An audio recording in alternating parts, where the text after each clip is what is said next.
so far we've had 5. They've been awesome. They've been in the lower Ninth Ward, the upper Ninth Ward, Central City, and then we recently did one for Earth Fest at the zoo last weekend. And so what we do is we have all these tools for people. We get a lot of things donated to address energy, water, indoor air quality, and health.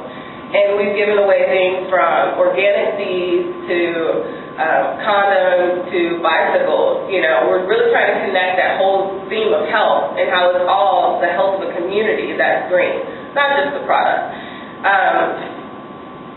So we're just really excited about that. One thing that we have implemented is the fact that we ask people to make an initial commitment. So there's a mutual gain from it. We're saying, okay, you're going to come to our event. We're really here to help you. But in return, I'm going to need you to help me by saying, what can I do? What one thing can I do on my path for being, healthier, being sustainable?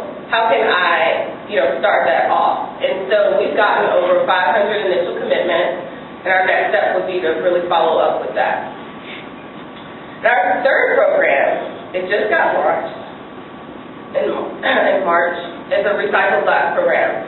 Recycled glass is no more in New Orleans. There's just no capacity due to the economy. A lot of different recycling programs are cut.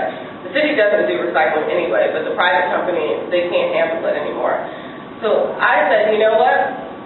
Why don't we take a model that as a public health official and as an environmentalist, we go to a lot of developing countries and we tell them to use what you have around you and make something out of it.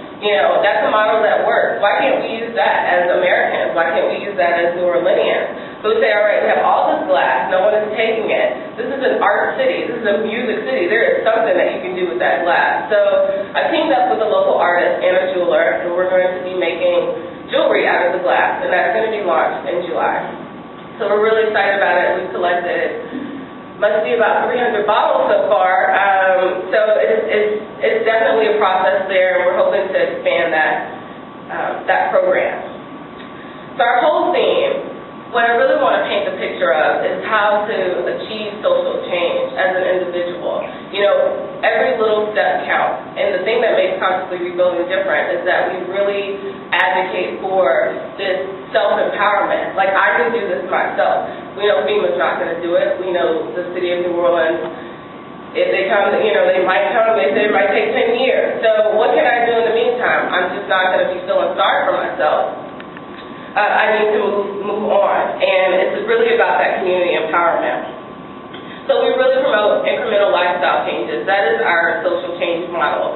Baby steps, building it up, coupled with encouragement, and it seems to work. A couple months ago, my mentor, she approached me, well, rather I approached her over some concerns I had with this business plan for our recycled arts program. I was like, I don't know, I really hope that this catches on, I really want this to work. And she's like, well, you really need to be confident because your model works. You always tell us that we could be green, and I didn't even know what that was. And then you told me that I could start small. So she took me to her office, and she had this heap of papers that she showed me, and she's like, I go around and collect all the mess ups from our copy, from our copy machines in our whole building, and I saved that for scratch paper. Then she reached over, and she had another heap of papers that was like double-sided copies. And she's like, and you said that we could do double-sided copies, and that's green. She's like, so I feel like I'm green. And I was so happy. Nothing could really explain what the impact that I had in that person's life. I didn't even know I was making an impact in that person's life. So, she just reaffirmed in me that, all right, starting small does work. And it does take time, but it's well worth it. So our model does work, and we're really excited about that. Okay, I'm going to wrap it up because I really just want everyone to just marinate on this.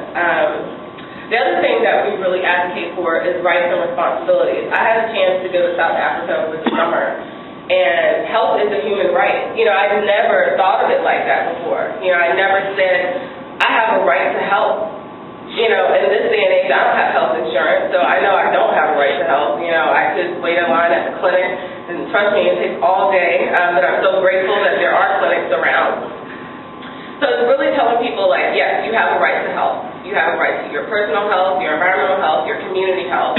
what does that entail? Well, that entails you being responsible for yourself, one, helping encourage other people to be responsible for themselves at the community level, and then holding the government accountable for your rights to basic things like sanitation and waste disposal. Those are things that you're entitled to. It's your responsibility to hold them accountable for it. And so we do, you know, it's not just giving handouts. It's hoping that people take with them, like, yes, I am taking back my health. I'm taking back my community. Yes, Katrina was unfair. The government was moving slow. The city is still working this thing out, but at least I'm taking back myself and my block and my health. So that's really what consciously rebuilding is about, and I'm going to enter that.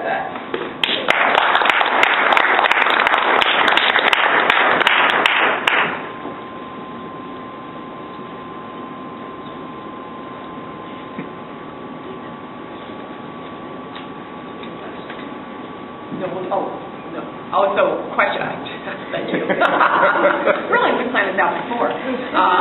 If you could save your questions to the end so that then we'll have more time, if that's okay, because I know some people like to leave and stuff like that, but we'll get to make sure everybody has enough time to do their talk. And now I'd like to welcome up David Hartsell.